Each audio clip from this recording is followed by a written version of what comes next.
요한계시록의 이 7교회들 중에 칭찬만 받은 교회가 2교회가 있습니다.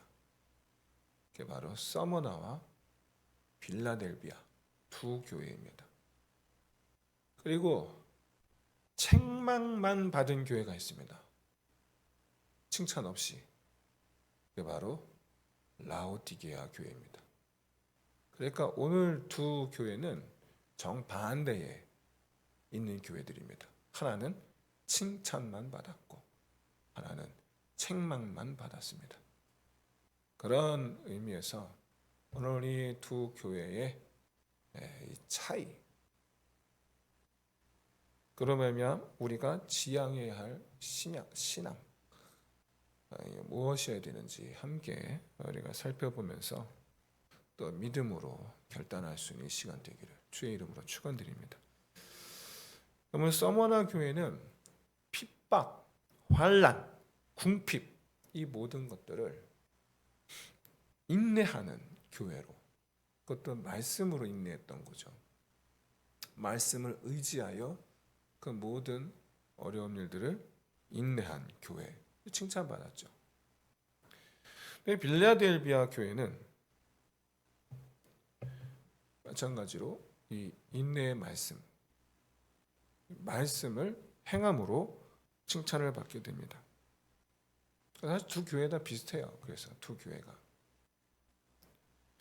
여러분, 교회가 최우선적으로 지켜야 되는 것은 바로 예수님을 믿는 것, 예수님을 믿는 것에 있는 줄로 믿습니다. 그러면 예수님을 믿는다라는 것이 무슨 의미인가? 하나님께서 이 세상에 보내신 그리스도이시다. 그리고 하나님의 아들로서 십자가의 죽음과 부활하심으로 모든 죄인들로 말미암아 사망 권세를 이기신 그 능력으로 구원하시고, 그리고 주님께서 부활하사 영생하시는 그 은혜로 우리와 함께 부어주셔서 우리로 말미암아 영원한 하나님의 자녀가 되게 하셨다. 그걸 이제 믿는 거죠. 그래서 지금 이 세상 살아가는 동안 우리는 예수님께서 가르치신 말씀을 따라 살아가는 것, 그게 이제 지금 우리가 해야 될 일이고, 그런 사람을 가리켜서 그리스도인이라 말씀하는 거죠. 그런데 여러분, 빌라델비아 교회가 바로 이 예수 믿는 도리를 굳게 잡고, 그래서 힘써 예수 믿는 믿음 안에서 살고 있었다. 그런 교회였다라는 얘기예요. 그렇다면 이 빌라델비아 교회는 예수 믿는 도리, 믿음이 흔들릴 만한 그런 상황 속에 있었다는 얘기죠. 반대로 생각해보면 흔들릴 만한 상황이 있었는데도 불구하고 흔들리지 않고 잘 지켜낸 거죠. 여러분, 이 빌라델비아뿐만 아니라 소아시아 지역에는 유대인들이 많이 살았습니다. 근데 유대인들은 소아시아뿐만 아니라 아프리카, 유럽 등등에 이제 뿔뿔이 흩어져 살고 있었는데, 이스라엘 백성이란, 우리는 이스라엘 백성이다, 하나님의 백성이다 라는 정체성을 지키기 위해서 이들이 살고 있는 도시에, 어느 한 도시에 유대인들이 함께 모여서 회당을 지었어요. 회당을, 안식일, 토요일이죠. 토요일날 안식일에 회당에 모여서 하나님을 예배하는, 오늘 우리가 드리는 예배 형식은 아니겠지만 말씀을 강독하고 말씀을 들으며 하나님을 향해 절하는 이런 예배를 하나님께 드렸던 거죠. 문제는 바울을 비롯해 사도들에 의해서 교회가, 자기들이 살고 있는 지역, 동네, 도시에 교회가 생기면 특달같이 쫓아와서 회방을 놨다라는 사실이에요. 이들이. 여러분, 사도행전 읽으시면 유대인들의 회방에 관한 그런 기사를 심심치 않게 보지 않습니까? 유대인들이 여러분 기독교회를 핍박했던 이유가 예루살렘 멸망 전과 멸망 후로 나뉩니다. 멸망 전에는 여러분 유대교에서 예수를 죄인으로 규정을 했단 말이죠. 유대교에서 죄인으로 규정을 해서 십자가에 못 박아 죽였습니다. 누가 죽였다고요? 유대교가 예수를 죽였어요. 그런데 그 예수를 하나님의 아들이라고 살아계신다고 믿으니 자기들이 유대인들, 유대교 자기들이 실수했다 말할 수도 없고, 반대로 예수를 죽인 판단이 잘못된 것이 아니다 라고 하기에는 기독교가 급속도로 증가하고 있고, 자칫 잘못하면 자기들의 한 짓에 대한 기독교인들의 응징이 두려웠던 점도 있죠. 그래서 기독교 교세를 막기 위해서 그렇게 회방을 했던 겁니다. 그렇게. 근데 예루살렘 함락 후에는 유대인들이 핍박하는 이유가 또 바뀝니다. 왜 그러느냐?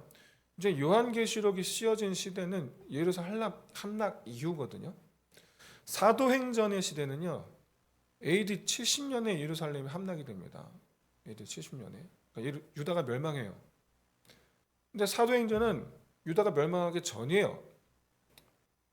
AD 40년에서 AD 60년 사이 일어난 일들이니까 아직 예루살렘 함락된 게 아니에요. 그래서 사도행전에서 유대인들이 사도 바울을 핍박하고 했던 이유는 먼저 말씀드린 대로 유대교가 예수를 죽였기 때문에 인 거고, 근데 요한계시록은 AD 95년 이후에 주어진 성경이잖아요. 그러니까 예루살렘 멸망한 이후에요. 근데 빌라델비아 교회가 이때 유대인들로부터 핍박을 받고 있었단 말이죠. 왜? 예루살렘이 함락되기 전에 로마의 티투스 장군에 의해서 예루살렘이 함락되었는데 파괴되었죠. 근데 2년 동안 이제 포위하고 공격을 했습니다. 그런데 이때 기독교인들이 꾀를 내서 예루살렘을 빠져나갑니다. 기독교인들이. 그러니까 예루살렘을 지키기 위해서 함께 싸운 게 아니고 유대인들이에요. 여기 제가 말씀드린 기독교인들은 유대인인데 회개하고 기독교인이 된 사람들이 꾀를 내서 예루살렘을 빠져나갑니다. 그러니까 자기만 살겠다고 형제를 버린 사람들이라는 인식이 그때 바뀌게 됩니다. 배신자들이라는 프레임을 씌워요. 기독교인들에게. 그래서 이후로 어느 도시나 회당 있는 곳에는 기독교에 대한 유대인들의 박해, 핍박 이런 것들이 더 심하게 일어나게 됩니다. 그럼 왜 당시 기독교인들이 함께 싸우지 않고 도망갔을까? 그 마태복음 24장 때문이에요. 마태복음 24장에서 주님께서 마지막 때에 대해 말씀을 하시거든요. 그러면서 멸망의 때가 이르면 유대에 있는 자들은 산으로 도망가라. 그래서 도망간 거예요. 그래서 사실은. 하지만 예루살렘 성에 남아있는 유대인들 입장에서는 그 배신감 이루 말할 수 없죠. 원래부터 기독교를 싫어했는데 예루살렘 멸망 이후로 이제 유대인들은 기독교에 대해서 더 강하게 회방하게 되었던 거죠. 근데 유대인들뿐만 아니라 사실상 전도의 대상자였던 로마인과 헬라인은 어떻습니까? 이들도 이제 예수 복음을 받아들이기보단 시간이 지날수록 핍박하는 정도가 더 심해졌습니다. 왜 그러한가? 그럼 로마 입장에서도 예수는 달가운 인물이 아니에요. 왜 그렇습니까? 결국에 예수를 십자가에 못 박으라 한 것은 로마 총독이거든요. 그리고 로마 입장에서는 반역자로서 십자가에 못 박은 거예요. 반역죄라는 프레임을 씌워서. 그런데 이제 와서 예수를 왕이라고 하면서 예수를 믿어야 한다 라고 주장하는 이 기독교에 대해서 엄연히 황제가 있는데 반역죄를 뒤집어 씌워서 반역죄로 사형에 처한 그를 여전히 왕이라고 부르면서 예수를 믿어야 한다고 하니 오히려 이제 로마 정부 입장에서 볼 땐 기독교인들은 진짜 반역물인 거죠. 진짜로.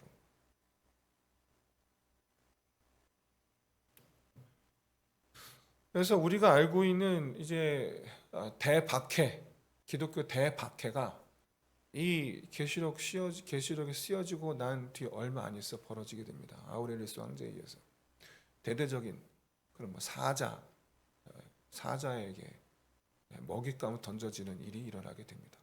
이후로 또 이제 그리스 헬라인들에게도 마찬가지죠. 헬라인들은 이 영혼과 육신이 서로 다르다 이원론적인 입장이 있거든요. 뭐 철학을 공부하신 분들 다 아시겠지만 그래서 헬라인들에게 있어서는 부활이라는 것은 도저히 있을 수 없는 일이고 정말 말 그대로 코미디 같은 소리죠. 말도 안 되는 소리죠. 이런 분위기 유대인들, 로마인들, 헬라인들 아무도 호의적이지 않은 그런 분위기에서 믿음을 지키며 살아간다. 어려운 일이죠. 여러분 우리 직장 생활 하실 때 직장에서 굉장히 기독교에 대한 어떤 이런 호의적이지 않은 오히려 적대적인 그런 분위기 있는 곳에서 여러분 나는 기독교인입니다 하고 한번 해보세요. 어떤 일이 일어나는가. 힘듭니다. 굉장히 고통스럽습니다. 근데 빌라델비아 교회 성도들이 그런 입장이었던 거예요. 아무도 호의적이지 않고 전부 다 적대적인데 거기서 나는 예수 그리스도를 나의 왕으로 섬기는 그리스도인입니다. 과연 어땠을까? 근데 끝까지 그런 분위기 속에서 믿음을 버리지 아니하고 예수님 말씀을 따라 살았다. 여러분 이런 빌라델비아 교회 성도들에 대하여 주님께서 뭐라 말씀하시냐? 어떤 주님? 천국문을 관장하시는 주님. 천국문을 관장하시는 예수님께서 빌라델비아 교회 앞에 열린 문을 두겠다라고 말씀하신다는 점이에요. 이는 빌라델비아 교회 성도들이 천국에 들어가게 될 것, 그 누구도 막지 못하리라 라는 말씀이에요. 뿐만 아니라 빌라델비아에 있는 유대인 회당을 출입하는 유대인들 가운데에 몇몇은 회개하고 빌라델비아 교회에 들어오게 하시겠다라고 말씀하고 있어요. 그 의미가 무슨 뜻인가? 바로 꺾이지 않는 빌라델비아 교회를 의미하죠. 꺾이지 않는 빌라델비아 교회. 그리고 빌라델비아 교회의 승리. 여러분, 괴롭히던 사람이 괴롭힘을 당하는 입장에 편에 서겠다. 그럼 이게 무슨 뜻입니까, 이게? 그 얘기는 무슨 얘기냐면 괴롭힘을 당하는 그 사람이 맞더라 라는 얘기죠. 알고 봤더니 괴롭힘을 당하는 저 사람 말이 맞더라라는 거예요. 옳은 편에 서겠다. 의의 편에 서겠다. 회당을 출입하는 유대인들 가운데 몇몇이 그런 결심을 하게 되리라라는 거예요. 여러분 이렇게 빌라델비아 교회 성도들이 결국 승리할 수밖에 없었던 그 이유는 말씀에 순종한 것 밖에는 없습니다.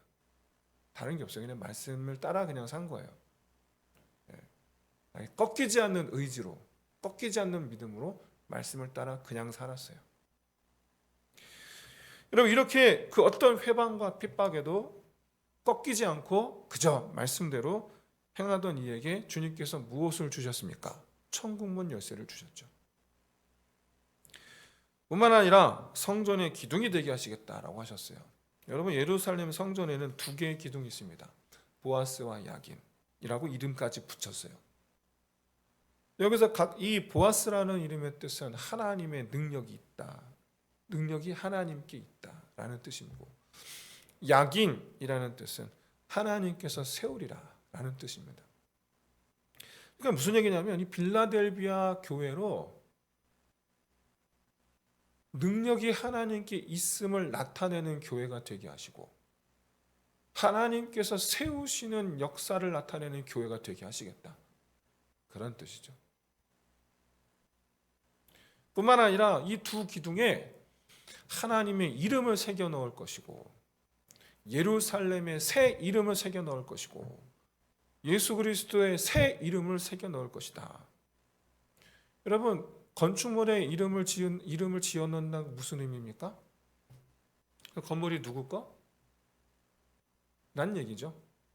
소유예요, 소유. 이 두 기둥에 그 빌라델비아 교회에 하나님의 이름을 새겨 넣겠다. 새 예루살렘의 이름을 세워 놓겠다. 그러니까 빌라델비아 교회가 뭐가 됐다는 얘기냐면 새 예루살렘이 됐다는 얘기는 빌라델비아 교회가 천국 됐다는 얘기예요. 와,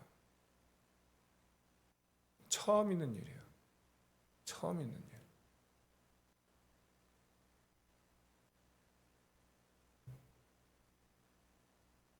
사랑하는 성도 여러분, 유사일에 교회 자체가 그 교회가 완전한 천국의 모형을 가졌던 교회는 빌라델비아 교회밖에 없어요.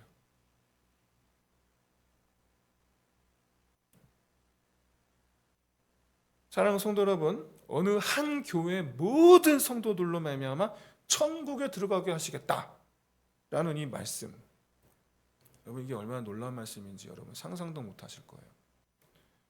안타깝게도 모든 교회들이 각각 교회 안의 성도들 전부가 천국에 들어가는 것 불가능합니다.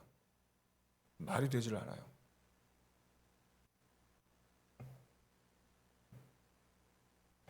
왜냐? 교회에 속한 모든 성도들이 한 사람 빠짐없이 말씀대로 행하는 교회, 이게 사실상 불가능해요. 그러길 저는 소망하는데, 우리 교회가 그런 교회가 되길 소망하는데 아직까지는 불가능해요. 우리 교회가 불가능하다는 얘기가 아니라 보편적 교회가 이게 불가능해요. 그렇게 한 교회가 없어요. 지금까지 존재한 적이 없어요. 유일하게 빌라델비아 교회만 그렇게 했어요. 한마디로 말해서 빌라델비아 교회 성도들은 전부 한 명 빠짐없이 똘똘 뭉쳐 있었던 거예요. 우리 함께 말씀을 행하자. 말 그대로 빌라델비아 교회 자체가 천국이었던 거예요. 사랑하는 성도 여러분, 저는 진실로 우리 교회가 빌라델비아 교회와 같게 되기를 진심으로 소원합니다. 그게 제 소원이에요. 모든 성도들 한 사람 빠짐없이 말씀대로 똘똘 뭉쳐서 말씀대로 사는 것. 그럼 우리 교회가 천국이라는 이름이 새겨진 교회가 될 줄로 믿습니다. 여러분, 주님께서 그렇다면 우리에게 남기신 말씀, 어떤 말씀이지? 어떤 말씀을 지켜야 되지? 한번 떠올려 보세요. 몇 되지를 않아요. 얼마 되지를 않아요. 주님께서 남기신 말씀이. 먼저 하나님을 사랑하고 이웃, 형제를 사랑하고, 그리고 남기신 말씀이 또 뭐가 있습니까? 모든 족속으로 제자로 삼아 말씀을 가르쳐 지키게 하라.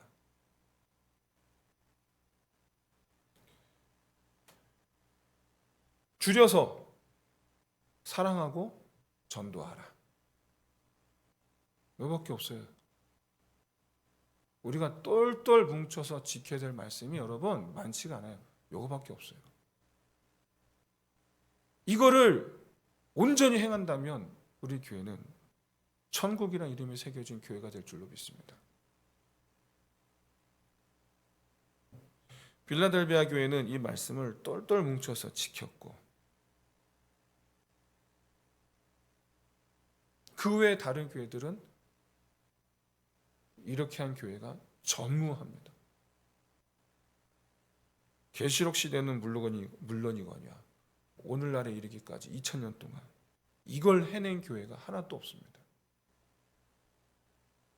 사랑하는 성도 여러분, 정말 우리 함께 하나님을 사랑하는 일, 우리가 서로 사랑하는 일, 온전하게 힘쓰기를 진심으로 소원합니다. 그리고 예수 복음을 전하는 일, 여기에 함께 하시기를 진심으로 소원합니다. 전교인 전도합시다. 그러면 여러분 집에 가지 마시고 좀 같이 좀 합시다. 뭐 어떤 이유가 있는지 잘 모르겠는데, 그럼 우리 교회가 천국이 될 줄로 믿습니다. 반대로 생각해 봅시다. 하나님을 사랑하지 않는 모습, 그게 여러분 과연 그 모습이 천국이겠습니까? 하나님을 사랑하는 일에 별로 관심이 없어요. 과연 여러분 그런 모습을 하고 있는데 그걸 가리켜 우리가 천국이라고 말할 수 있겠습니까? 또 성도들이 서로 사랑하기는커녕 서로 시기하고 질투하고 책잡고 책망하고 비난하고 분내고 심지어 당지어서 서로 다툰다. 그럼 그 모습이 여러분 천국이겠습니까? 또 예수를 증거함이 없어요.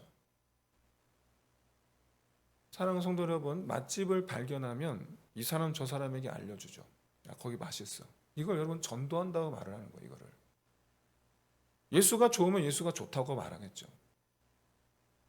예수를 전하지 않는다? 예수만큼 좋은 것이 없다고 생각하지 않는 것이라고 봐도 무방하지 않을까요? 여러분 어떻게 생각하십니까? 예수를 귀하게 여기지 않는다. 그 무엇보다 예수를 귀하게 여기지 않는다. 그 무엇보다 예수가 좋다고 여기지 않는다. 과연 여러분 그게 천국이겠습니까? 사랑하는 성도 여러분, 잊지 마십시오. 마태복음 24장 마지막 때에 말씀하시고 난 다음에 이어서 하신 말씀이 바로 마태복음 25장의 달란트 잔치 비유예요. 거기서 이렇게 말씀하죠.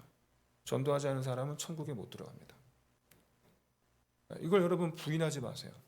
예수님께서 하신 말씀이에요. 저한테 따지지도 마세요. 예수님께서 하신 말씀이에요. 맞습니까? 아닙니까? 저한테 묻지 마세요. 예수님께서 하신 말씀이니까. 한 명도 전도하지만은 천국을 못 갑니다. 그 이유는 역설적으로 알 수 있는 거예요. 방금 말씀드렸잖아요. 그 집 맛집이야. 그럼 전하게 돼 있어요. 예수님이 좋으면 예수님 전하게 돼 있어요. 이 말씀 여러분 괜히 하신 게 아니에요. 예수님을 그 무엇보다 좋게 여기질 않는데 어떻게 천국에 들어가요? 진심으로 바라건대 하나님을 사랑하고 서로 사랑하며 예수를 사랑함으로 예수 그 이름을 전하는 일에 우리 모든 성도들이 함께 하시길 바라고, 그래서 이 땅에 천국의 모형이 무엇인지를 이루는 나타내 보이는 우리 교회 되기를 주의 이름으로 축원드립니다. 라오디게아 교회는 빌라델비아 교회와 반대로 책망만 받은 유일한 교회죠. 그 이유가 뭘까? 책망받은 이유가 뭘까? 여러분 놀랍게도 기복신앙 때문이었어요. 이 세상에 복을 누리는 것만 바랬어요. 이 세상에서 잘 되는 것만 바랬어요. 이 세상에서 부유한 것만 바랬고 이 세상에서 평안한 것만 바랬어요. 그래서 책망만 받았어요. 오늘날 한국교회 위험성 여기 있습니다. 아니라고 부정하지 맙시다. 우리 다 알고 있는 얘기잖아요. 우리가 바라는 게 여러분 이 세상에 잘 되는 거거든요. 라오디게아 교회 성도들은 대부분이 부자들이었습니다.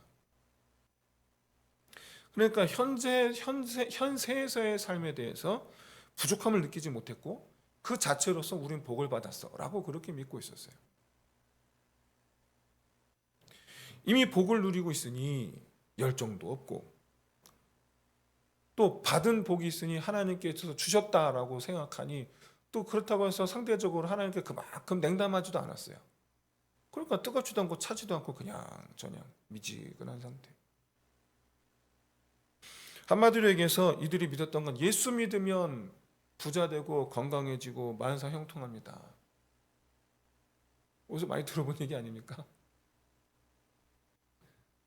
그런데 이런 라오디게아 교회를 예수님 뭐라 말씀하셨냐? 토해내버리겠다 라고 말씀하셨다라는 거예요. 근데 이 표현이 사실은 라오디게아 사람들이기 때문에 하신 말씀이에요. 토해내겠다. 너희가 미지근하기 때문에 내가 토해버리겠다. 이 말씀은 여기가 라오디게아이기 때문에 말씀하신 거예요. 왜 그러냐? 라오디게아 도시 자체가 물이 없어요. 수원, 물의 근원이 없어요. 그래서 저 멀리 10km쯤 떨어진 곳, 10km 떨어진 네니즐리라는 도시에서 물을 송수관이죠. 송수관. 유적지를 발견했는데 대략 한 90cm 정도의 송수관을 연결했어요. 지름 90cm. 이만한 거예요, 송수관. 연결해서 네니즐리라는 곳에서 공급하는 거예요, 물을. 근데 이게 오는 동안 송수관이 공급해 오는 동안 데워져서 물이 미적지근한 거예요. 그래서 그 물을 마시면 라오디게아 사람들은 그 물을 마시면 토할 것 같은 그런 기분을 느꼈다고 합니다. 그러니까 자기들이 아는 거예요. 미지근한 물을 마시면 토할 것 같다. 그러니까 지금 예수님은 라오디게아 성도들 중에 물을 마시다가 구토를 한 경험을 한 사람 많을 것이기 때문에 그거에 빗대어서 너희가 미지근한 물 마실 때 토하듯이 내가 너희를 토해버리라 말씀하신 거죠. 도저히 목구멍을 넘기지 못할 것 같은 바로 그 느낌. 내가 하나님께 그런 느낌을 주는 사람이라는 거예요. 내가. 그러니 여러분 라오디게아 성도들 얼마나 충격을 받았겠습니까? 내가 목구멍을 넘기지 못할 만큼의 불쾌감을 주는 그런 사람이었던가?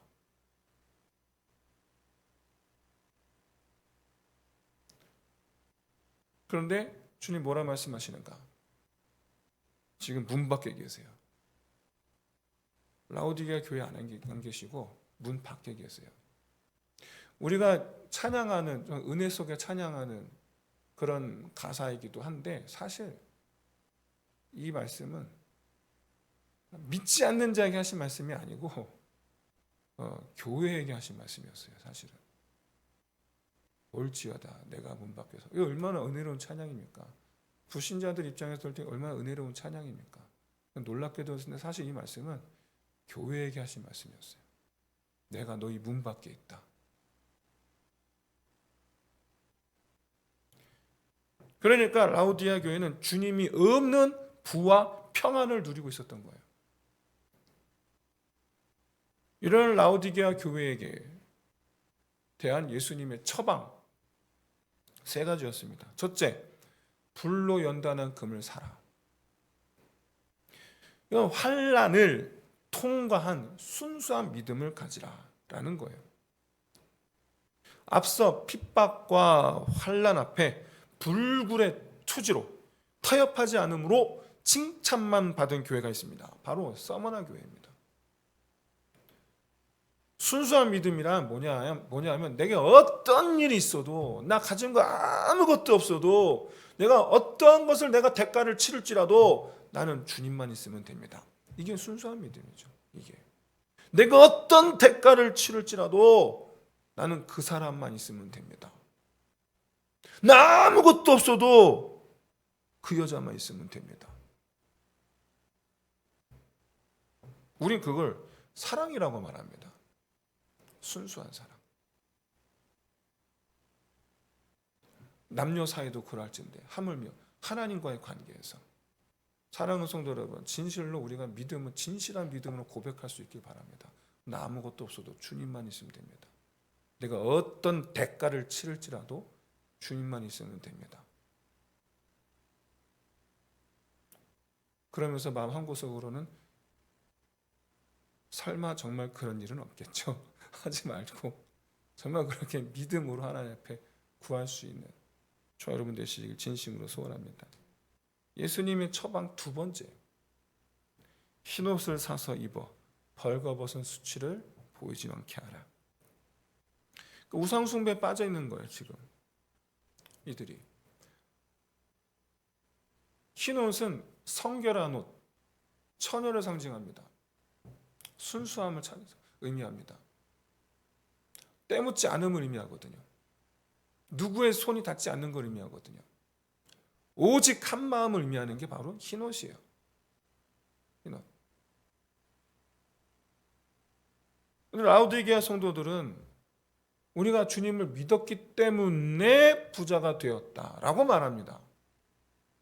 하지만 그건 자기들이 부자가 된 걸 좋아하는 마음을 신앙으로 가린 거에 불과하죠.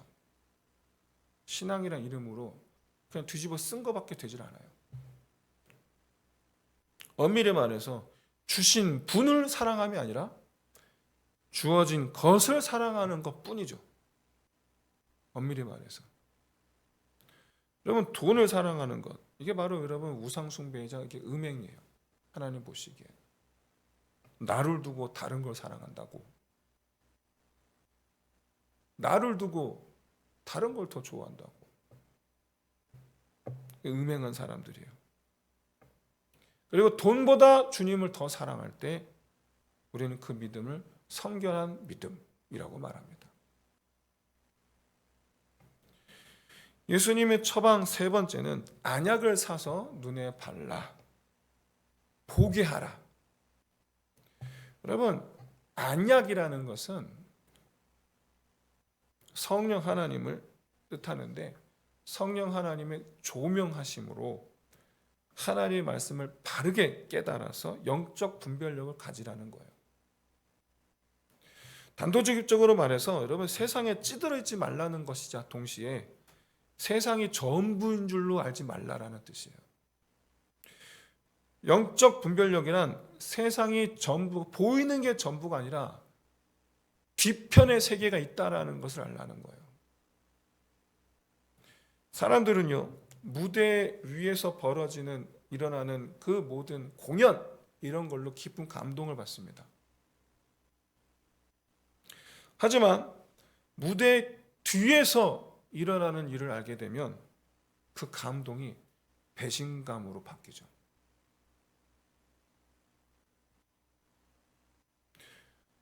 영화계나 드라마나 연극이나 이런 걸 체감해 보신 분들은 잘 아세요.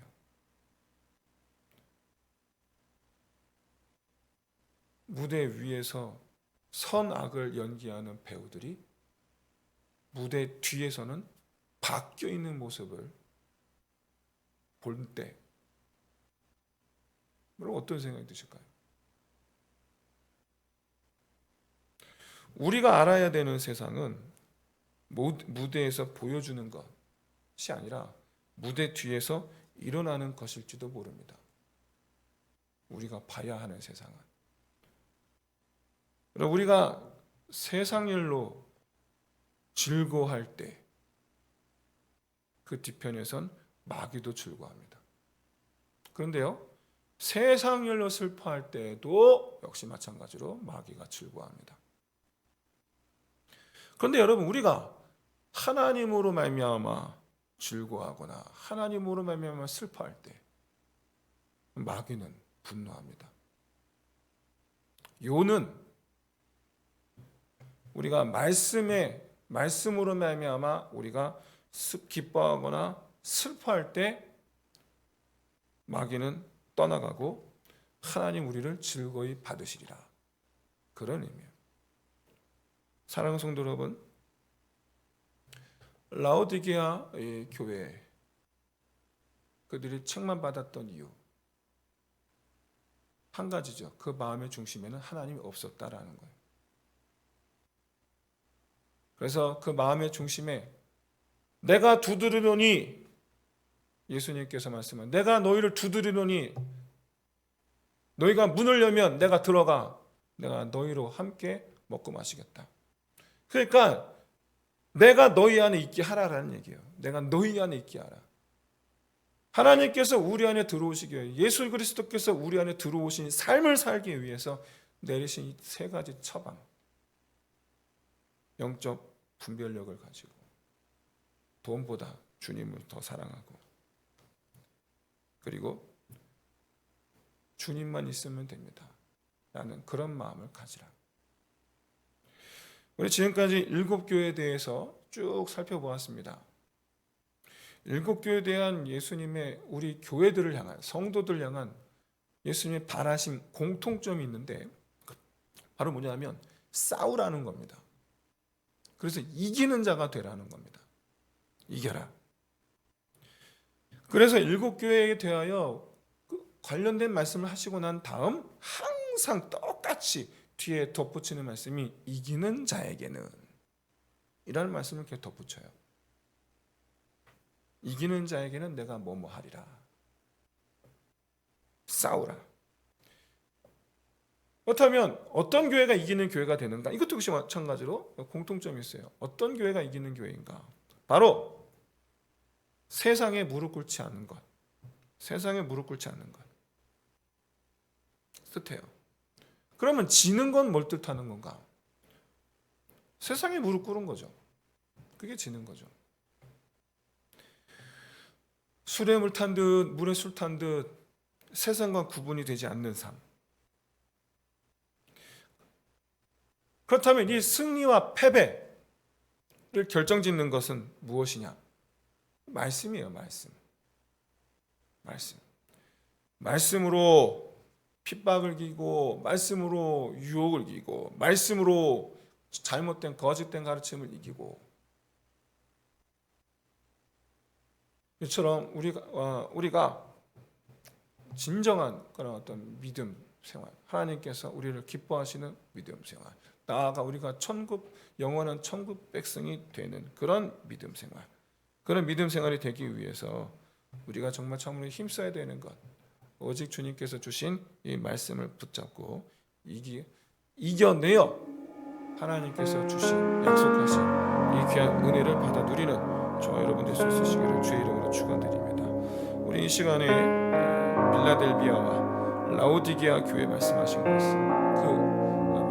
것을 따라 함께 좀 기도했으면 좋겠습니다. 먼저 빌라델비아 교회에 말씀하신 것 같이 우리 교회가 말씀으로 똘똘 뭉치는 교회 되기를 위해서 기도합시다. 그래서 천국이라는 이름이 새겨진 우리 교회가 되기를 위해서, 두 번째로 오직 주님만을 사랑하고 그런 말씀으로 승리하는 우리 자신이 되기를 위해서, 그렇게 했죠. 우리 빌라델비아와 라오디게아 교회 말씀하신 이 예수님의 그 뜻을 따라 내가 그리하겠나이다 다짐하며 함께 기도합시다. 함께 기도하겠습니다.